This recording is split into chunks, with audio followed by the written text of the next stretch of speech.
Hello, this is Arden Kirkland, and this screencast is part 2 from a series on the subject of using Omeka with students to build and exhibit digital collections, why and how. This part will start to focus on the how, particularly how to add and edit items in your Omeka collection. The first thing that I want to show you is about having at least two different tabs or two different windows open so you can go back and forth between the public front-end view of your Omeka collection and the private back-end view. To get to the back-end view, you have to log in.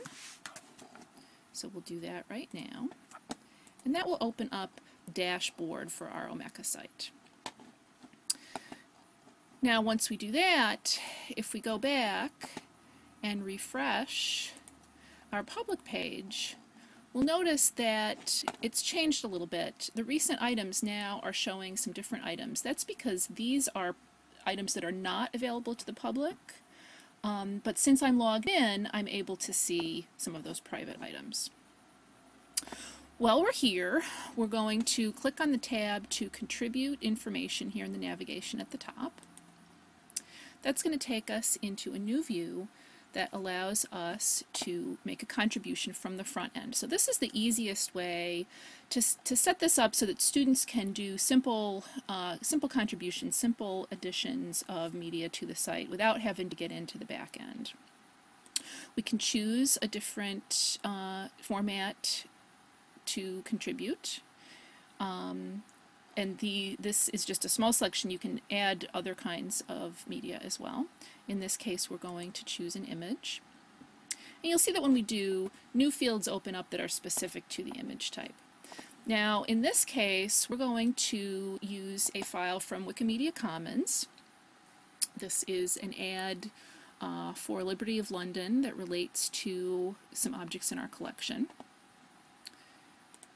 So now I'm going to a window where I've already started to fill out some of this information. So first we're going to browse to where that image file is located and set that up to upload.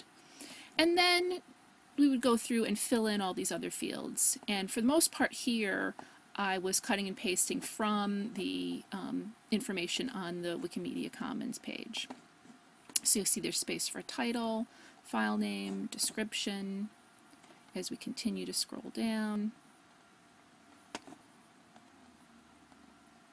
space for the image creator, which in this case is unknown, original format. Now here's an important field for this particular collection. This is a space where we can relate it to the objects in the collection that it is related to. So for example, this is an object that is from Liberty of London and has some smocking on it very similar to the object in the ad. So we're going to take the accession number from that and put it in this field here. The source we actually see is from a Google Books book, so we'll put that there. Ideally we would go back later and fill in a proper bibliographic citation for that book. Where's the original is a good question. We'll come back to that later.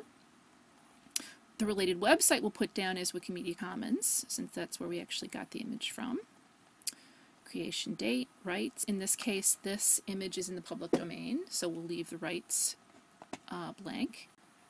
Then at the bottom is space to put in some personal information. That's to track who is contributing each different item. It's also a way of limiting spam.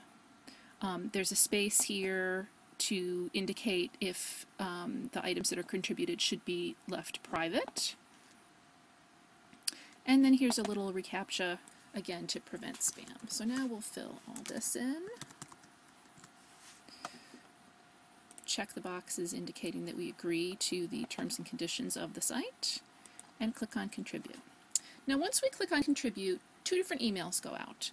One will go to me as the contributor to let me know that my contribution was processed. The other will go to an administrator of the site to let them know that there is a new contribution that they should take a look at.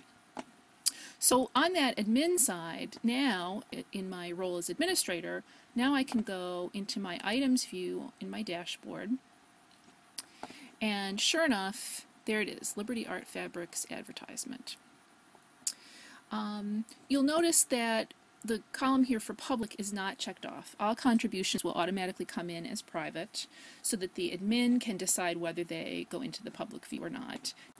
Now we can go in and we can make some more changes. If we realize that there's something we missed or something we want to change, we can click on Edit. That'll take us to the admin page for the item. Now you'll notice here that in this admin view there are a lot more fields. It's a lot more complicated. That's why it's often easier to use that contribution form that's customized for student use. You'll notice all these tabs on the side. The first is titled Dublin Core, and that represents a standard set of fields that was developed within the library community and is used across many different kinds of collections. So it's similar to the way that librarians catalog books. You can really catalog any kind of object or image or any kind of media.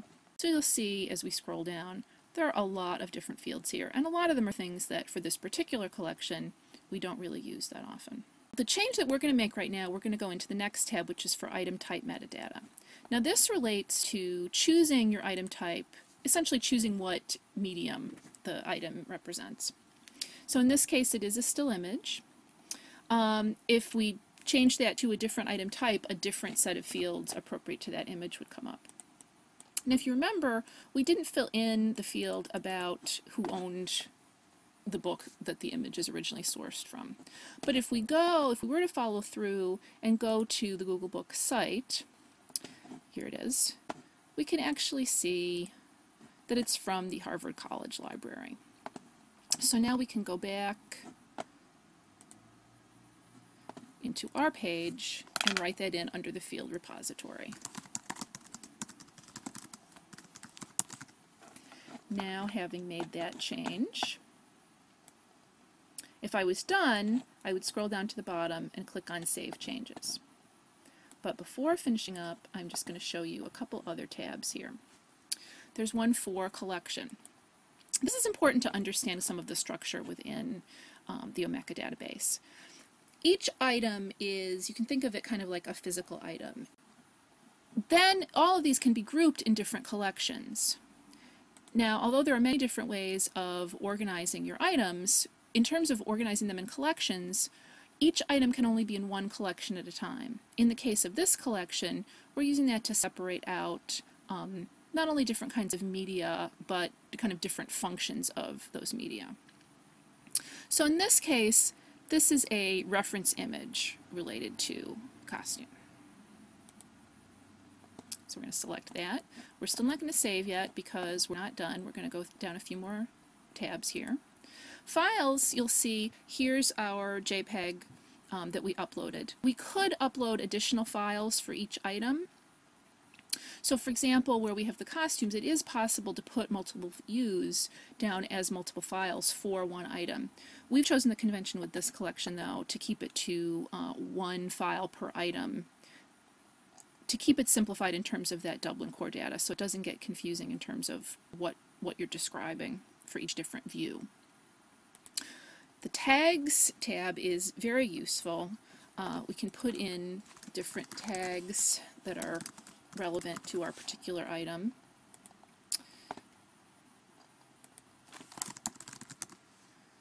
Such as these. So these tags will appear with that.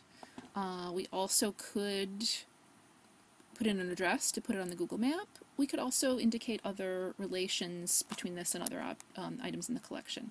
But for our purposes here, we are done, and we're going to click on Save Changes. And here is our changed view. Now there are a couple other things I want to show you here. One is if we go back to our items view, here it comes up as a simple list, but if we do want to quickly see some of our images, we can click on Detailed View, and this will show a little thumbnail of each. So it's a little easier to see what we're looking at sometimes. The other thing that I want to show, if we do click on this again, is that, again, in this back end view, it does show all of the different fields, including ones that are empty. And there are many that are empty for this particular item. So this is another place that switching back and forth between the public and the back end view can be really helpful. Now if we go back to our public view, here we see our newest item that's appeared, and if we click on it, the view on the public end has all of those empty fields stripped out, so it's a much more convenient view to go through and see just the data that was actually entered for this item. It just shows the thumbnail here. If we want to see the larger image, we can click on it and it'll open up in a new window. So that brings us to the end of part 2 of this screencast. Now take a moment. Here's your second exercise. Write down a list of the types of items your students might archive and display with Omeka, and think about where they might come from, what kinds of sources you would be pulling from. While you think about that, this is the end of this screencast, and now we'll move on to part 3.